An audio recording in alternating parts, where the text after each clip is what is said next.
Hi everyone and welcome back to Simply Strength. Today's video, Best Friend to Betafied, the Subservient Path to Ruination. I'm going to expand on a topic I've already covered in some earlier videos on this channel. Nevertheless, I think greater depth is warranted and it would be truly beneficial for you all to learn from and internalise this knowledge. After all, the truly wise learn from the mistakes of others, not their own. This story concerns a former best friend of mine, who in any objective sense could be said to have pressed the self-destruct button on his life.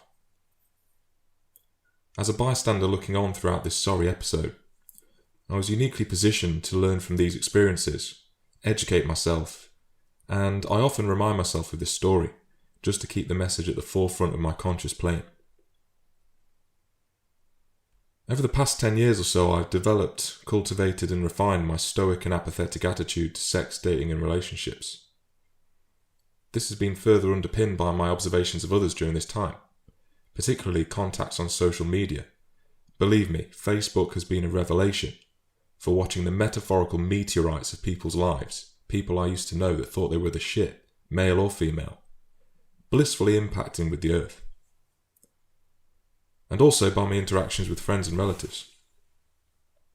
I was talking with my good friends the other day about this particular guy, and it spurred me to make a video about it to help you all avoid making the same mistakes. The story goes as follows. In the mid to late 2000s, I had a social group of about 5 truly close friends, and this has dwindled down to 3 or 4 since then. Now, I'm talking about friends that you can entrust with your life, your closest secrets, who would never let you down when you needed them. Obviously for some of them though, and this one in particular, this doctrine wasn't binding. The friend in question, let's call him Alex, I'd known since the age of 11 or 12. So that would be year 7 or about 6th grade for you guys across the pond. In fact, this was true for most of the friends in this social group. We all gravitated towards each other because we were all in the same year group, thus we had the same classes each and every day. Once we got to year 10 and had chosen our GCSE subjects, Alex and I were often in the same classes for history and geography, and by this stage we were firm friends anyway, as we all were in our group. It was the type of friendship where you always sit near each other in maths, always play on the same football team at break times, go to each other's house at birthdays, hell, they even used to come and watch my band play sometimes. Once we finished school, I stayed on and did my A-levels, whereas Alex went off to do an apprenticeship in engineering. He loved it, but more importantly, was good at it, and quickly started to put money behind it. We always kept in touch, and when I'd started my 3-year job in manufacturing, we made an effort every week to go to the pub and catch up with food and drink as a group. At these gatherings there would sometimes be more than 5 of us, as Alex would often bring his twin brother, who he'd always had a rambunctious but close relationship with, and we used to hang around with him at school also. These gatherings could be said to mirror our group from school, and we would often reminisce about those days whilst talking about the trials and tribulations of early adulthood. As far as I was aware, although we were 18 to 19 at this time, Alex and I had never had a serious girlfriend, at least we hadn't mentioned it to the group. We did share everything pretty much. I always felt that I could approach any of them about anything. And by this stage though, I was already beginning to cultivate my indifferent attitude, as I'd had more than enough attempts at trying to get the women I was interested in, and could really care less by then. I found solace in my sport, lifting, gaming, work, books and music. Alex mentioned in about 2010, if I recall, that the dinner lady at his manufacturing plant was trying to set him up with her daughter, let's call her Sarah. He went along with this and I thought nothing of it. I didn't think it would be the snowflake that starts an avalanche. It turned out that she stood him up a number of times before meeting with him, and this pissed him off quite a bit. Huge red flags, right away, but he persisted. It was later explained that she had been mistreated by previous boyfriends, so she was wary of moving forward. However, the nature of this mistreatment was never characterised to me. What that had to do with Alex I'll never know. I mean, there are boundaries of civil discourse such that you should treat people with respect and not mess them around, you know? The first time I met her, he brought her along to a pool hall we used to go to after work sometimes, maybe about once a month. She barely said a word but seemed nice enough, I'd probably say she was a 6 out of 10 on that evidence. I think I must have met her 2 more times after that, but didn't really engage. All I remembered was that she did cleaning work part-time, and that's about it. Fast forward 6 weeks, and I was meeting up with Alex at his bowls game, the sport he had played for as long as I'd known him, and competed in since he was very young. I was injured at the time, and instead of playing a cricket match, I went to support him, hang out and shoot the breeze over a beer. He then asked me, after I'd been talking to him a little while, "What would you say if I told you that Sarah was pregnant?" He said it with a grin, almost a laugh, as if it wasn't a cataclysmic moment in his life. For a minute I couldn't really say anything, other than stand there speechless. It later turned out that it was the first time he'd had sex with her, and he'd gone in bareback. I mean, how many errors can you make first up? Following this, Alex's twin brother and his girlfriend fell out with Sarah because they accused her of getting pregnant deliberately, and I have to say, that does appear to be the case.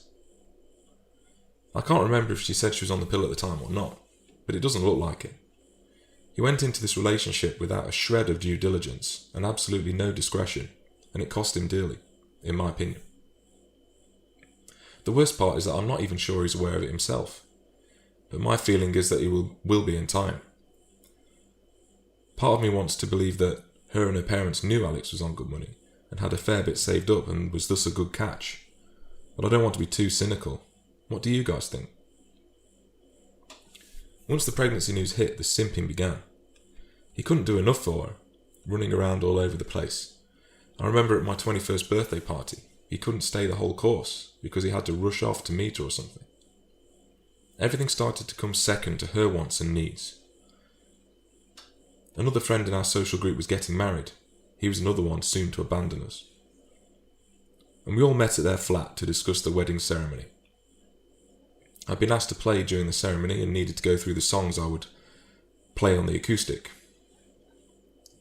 For some reason, Sarah was there, by this point heavily pregnant, and she was just sitting there fuming for some reason. She didn't say anything, and instead rang her dad to come and pick her up. She was a real daddy's girl, this one. And Alex went outside with her.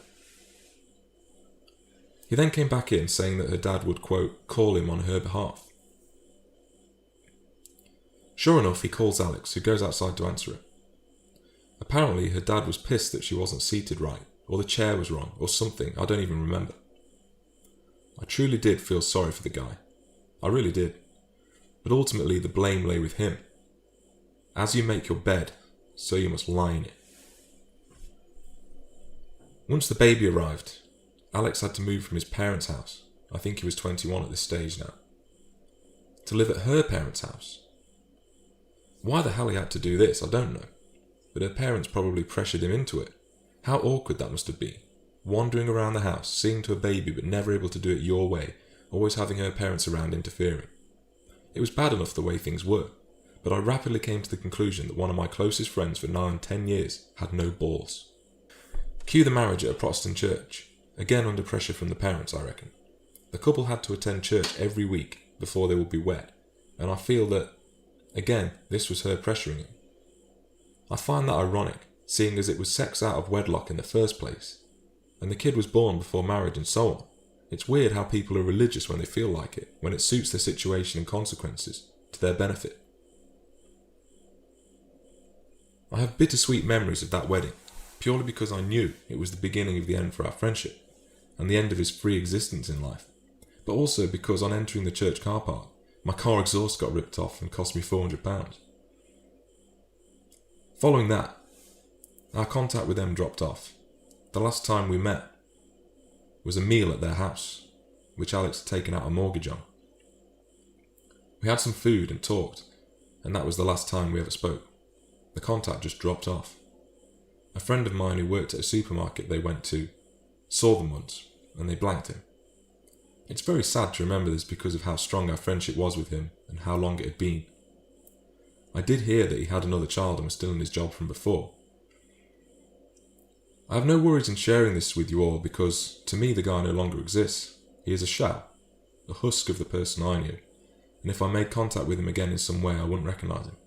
He would be corrupted, and it's best to just consign that shit to the past, but learn from it for the future. His relationship and marriage has cost him his freedom, his friendships, made him hostile towards his twin brother.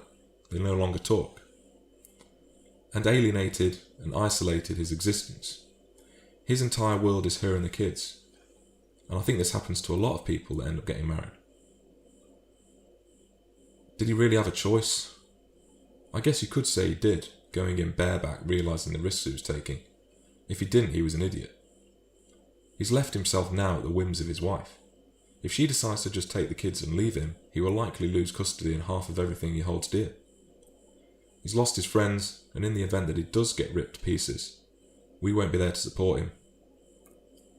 In a couple short years, even 6 months into their marriage in fact, I noticed that she had gained weight, and you really could tell the difference. His life, for the next 20 years or so minimum, will not be his. He won't be able to go where he wants, do as he pleases, or truly live for himself. He's responsible for 2 other human beings, not counting his wife. Monetarily, will he ever have self-determination again? Maybe, maybe not. But the saddest thing is the tragic loss of brotherhood and the loss of youth, that he will surely never know again. To sum up, knowledge of MGTOW, gender dynamics and structure, serves to empower self-determination and sovereignty, and I'm truly thankful for the opportunity to learn from his downfall. No doubt you all have similar stories that are equally as impactful.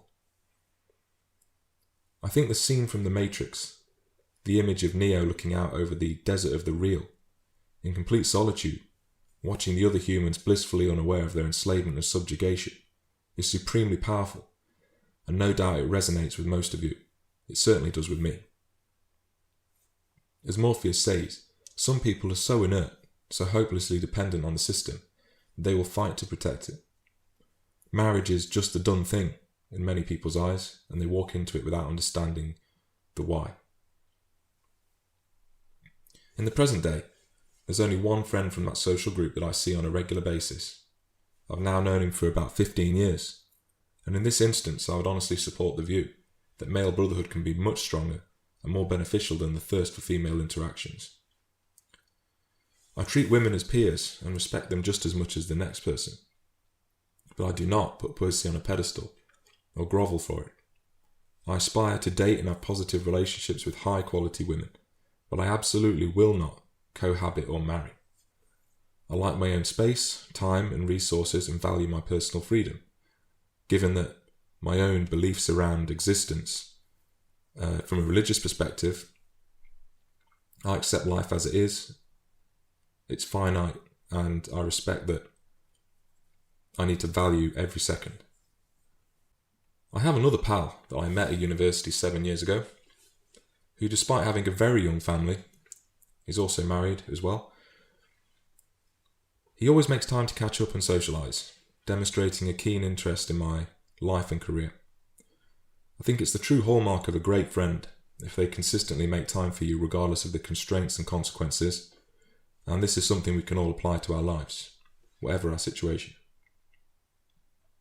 I'd really like to hear some of your own stories about friends that have fallen in this way and lost everything that matters in an objective sense.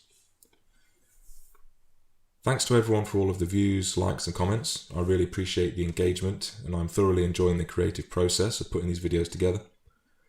Long term, I will endeavour to spice up my content with music, images and so forth. Any advice on that would be much appreciated. But thank you none the less for making me feel as though I belong, especially in these embryonic days. Thanks for listening, and as always, take care.